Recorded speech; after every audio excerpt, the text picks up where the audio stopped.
नमस्कार मित्रांनो, मी स्वाती तोरसेकर एशा पृथ्वीमध्ये तुमचं स्वागत करते. भारतीय उपखंडामध्ये अमेरिका वाजवीपेक्षा जास्त रस घेताना दिसते आहे. तयारी ही चालू असावी ही शंका आहे की पाकव्याप्त काश्मीर आणि गिलगिट बाल्टिस्तान या दोन्ही ठिकाणी अमेरिका पावलं टाकताना दिसते आहे. त्यांना तिथे जाणं सुकर व्हावं म्हणून एक प्रकारे पाकिस्ताननी तिथे स्वच्छता मोहीम सुरू केल्याचं दिसत आहे. या भागामध्ये अमेरिका येणार याचा अर्थ काय तो समजून घ्या. सार्वभौम भारताचा हा अतूट भाग आहे असं आपण सदैव मानत आलेले आहोत. तेव्हा गिलगिट बाल्टिस्तान हा आज पाकिस्ताननी आपल्या घशामध्ये गिळून टाकलेला आहे. पण तो भारताचा भाग आहे, अविभाज्य भाग आहे असं आपण म्हणत आलेलो आहोत. तिथे अमेरिका आलेली तुम्हाला चालू शकते का? कारण अमेरिका एकदा तिथे आली तर त्यांना हुसकावणं कठीण जाईल. पाकिस्तानचा पाडाव करणं आपल्यासाठी सोपं आहे, पण अमेरिका तिथे येऊन जर का बसली तर आपल्यासाठी ती गोष्ट अत्यंत अवघड होऊन जाईल. अमेरिकेला तिथे कशासाठी यायचं आहे? तर त्यांना चीनला चॅलेंज द्यायचं आहे. चीनला चॅलेंज देण्यासाठी म्हणून त्यांना ती भूमी पाहिजे आहे. कारण त्याच भूमीला लागून शक्सगम व्हॅली आहे, जिथे अ, जो भाग पाकिस्ताननी चीनला बहाल करून टाकलेला होता. ही रणनीती आहे. आणि मग हा एका बाजूनी शक्सगम व्हॅली आणि दुसऱ्या बाजूनी नेपाळ मधलं त्यांच्या खास मैत्रीमधलं सरकार आणि तिथून चीनवरती आक्रमण म्हणा किंवा तोफा डागायच्या, काही ना काही चढाई करायची, अशा प्रकारची तयारी तर चालू नाही ना. आणि ही तयारी जर का असेल तर त्या सगळ्याचे अर्थ काय होतात? पहिली गोष्ट अशी की गिलगिट बाल्टिस्तान असो किंवा पाकव्याप्त काश्मीर असो, त्याला पीओजेके आज आपण म्हणतो. हे दोन्ही भारताचे अविभाज्य अंग आहेत. तेव्हा तिथे कोणालाही तळ उभारू देणं ह्याला भारताचा कायम विरोध राहिलेला आहे. मुळात हा भाग भारताला स्वाधीन करा म्हणून आपण सांगत आलेले आहोत, त्याच्याकडे दुर्लक्ष करण्यात आलेलं आहे.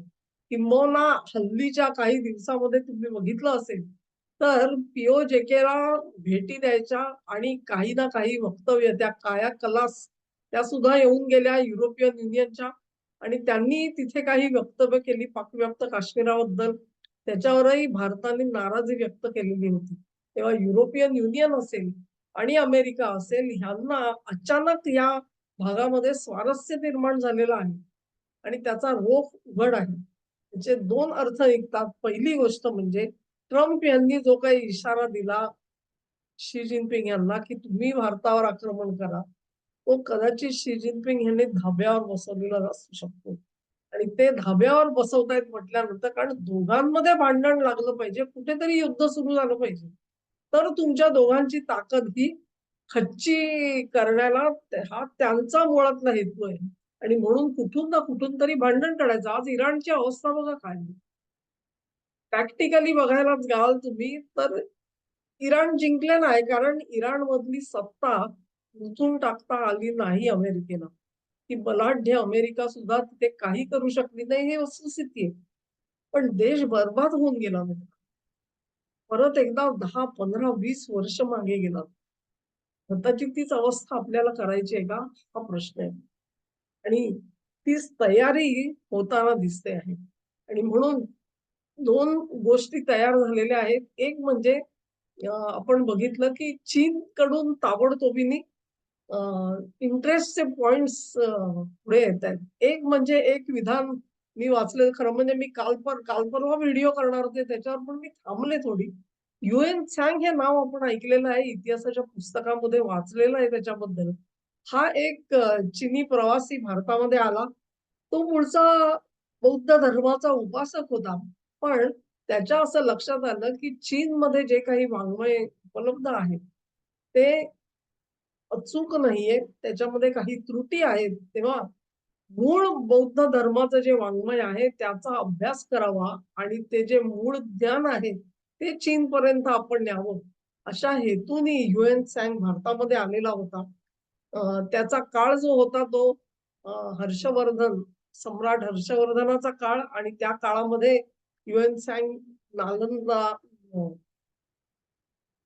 बिहारच्या युनिव्हर्सिटीमध्ये आलेला होता आणि तिथे त्यांनी ते प्रशिक्षण सगळं घेतलं आणि तिथून जवळ-जवळ 400हून अधिक हस्तलिखित घेऊन तो चीनमध्ये परतला. संपूर्ण आयुष्य आपलं त्यांनी वाहून टाकलं त्यांच्या ट्रान्सलेशनमध्ये. असा हा सगळा इतिहास आणि युएन सांनी सविस्तर वर्णनं भारताची केलेली दिसतायत. तेव्हाची आर्थिक परिस्थिती, सामाजिक परिस्थिती, राजकीय व्यवस्था हा अत्यंत सजग डोळ्यातून बघणारा हा प्रवासी असा होता. आणि ह्या युएन साठी काहीतरी एक आपला सांस्कृतिक ठेवा आहे असं मानून एक उपक्रम हाती घ्यावा म्हणून भारत आणि चीन या दोघांनी मिळून युनेस्कोकडे रिप्रेझेंटेशन करायचं असा प्रस्ताव चीननी मांडलेला आहे आणि त्याला भारताने दुजोरा दिलेला आहे. अचानक या गोष्टी घडत नसतात. युएन काय आत्ताच माहितीचं आहे असं नाहीये. पण हे पाऊल आलं पुढे. आता दुसरं जे आहे ते तुम्हाला अधिक इंटरेस्टिंग वाटेल. रशिया टीव्हीनी एक व्हिडिओ दाखवला. त्याच्यामध्ये चीनचा प्रवक्ता असं म्हणतो आहे, की भारत आणि चीन ह्यांचे जे आंतरराष्ट्रीय सीमेशी संबंधित असलेले वाद आहेत, ते वाद आजच्या परिस्थितीमध्ये थंड अवस्थेमध्ये आहेत. त्याच्यामध्ये कुठेही अ, ज्याला कायनेटिक आपण ॲक्शन म्हणतो, त्याच्यातली ॲक्शन होताना दिसत नाहीये आणि दोघांची कम्युनिकेशन लाईन ही सतत चालू आहे. त्याच्यामुळे तिथे भडका उडण्याची शक्यता नाही. रशिया, चीन आणि भारत या तिघांनी एकत्र येऊन काम करावं, असंही चीननी आता सुचवलेलं आहे. तेव्हा अ, पुतीन यांचा इशारा म्हणजे त्यांनी भारताला इशारा दिला, की जर का काही कलह तुमचा निर्माण झाला, तर अमेरिका काय करेल? तर तुम्हाला रशियाशी मैत्री संपवता येणार नाही. आता चीन म्हणतो भारत, रशिया, चीन यांनी एकत्र राहण्याची गरज आहे. तेव्हा ही पावलं कुठे जातायत हे तुम्ही ओळखू शकता. भारताने काय करायचं हा एक वेगळा निर्णय आहे. भारताने कायाकलास आणि यांनी जो पाकव्याप्त काश्मीराबाबतची भूमिका घेतली, त्याला कडवा विरोध केलेला आहे. आता जर का अमेरिका तिथे उतरणार असेल, तळ बांधणार असेल, एक बागराम एअरपोर्ट आहे, जिथे ते घुसायला बघतायत पीओजेके मध्ये आणि गिलगिट बाल्टिस्तानामध्ये घुसून किंवा दुसरा जो आघाडी आहे ती नेपाळ मार्गे ही चीनच्या विरोधामध्ये सुरू करायची आणि मग त्याच्यात भारताला ओढायचं असा प्रयत्न असू शकतो. त्याला आपण किती दाद द्यायची हे आपल्यावर अवलंबून आहे. भारतामध्ये आपण ज्यांना राजाश्रय दिला ते दलाई लामा तून पुढे आपल्याशी सल्लामसलत करून राजकारण करणार, की अमेरिकेच्या कच्छपी लागणार? त्यांच्या भूलथापा ऐकणार आणि काही करणार का? हेही प्रश्न महत्वाचे ठरणार आहेत. कारण दलाई लामांना कुठल्याही क्षणी चिथावणी देता येते, असा अमेरिकेचा कदाचित समज असू शकतो. पण तो समज आता कुठपर्यंत गेलेला आहे कल्पना नाही. ही पावलं जी आहेत ही महत्वाची आहेत, कारण ह्या संपूर्ण कटिबंधामध्ये, भारतीय उपखंडामध्ये एक प्रकारे अशांतता निर्माण करायची, युद्धासारखी परिस्थिती तयार करायची, हे प्रयत्न अत्यंत जोरदार होताना दिसतायत. तेव्हा रशिया असो किंवा चीन असो त्या दोघांनीही एक सामंजस्याची भूमिका निदान जाहीररित्या मांडल्याचं दिसतं आहे. भारताचा प्रश्न एवढाच आहे, आपण चीनला हेच सांगितलेलं आहे, की आंतरराष्ट्रीय सीमेचा जो वाद आहे, तो वाद कायमचा मिटवून टाका. वाटाघाटी चालू ठेवून त्यांना एक मुदतबद्ध अशा अवस्थेमध्ये नाहीतर भारत आणि चीन यांच्यामध्ये कुठलाही वाद असण्याची गरज नाहीये. सीमेवरूनच वाद आहेत आणि ते वाद बाजूला करा हे आपण कायम म्हटलेलं आहे.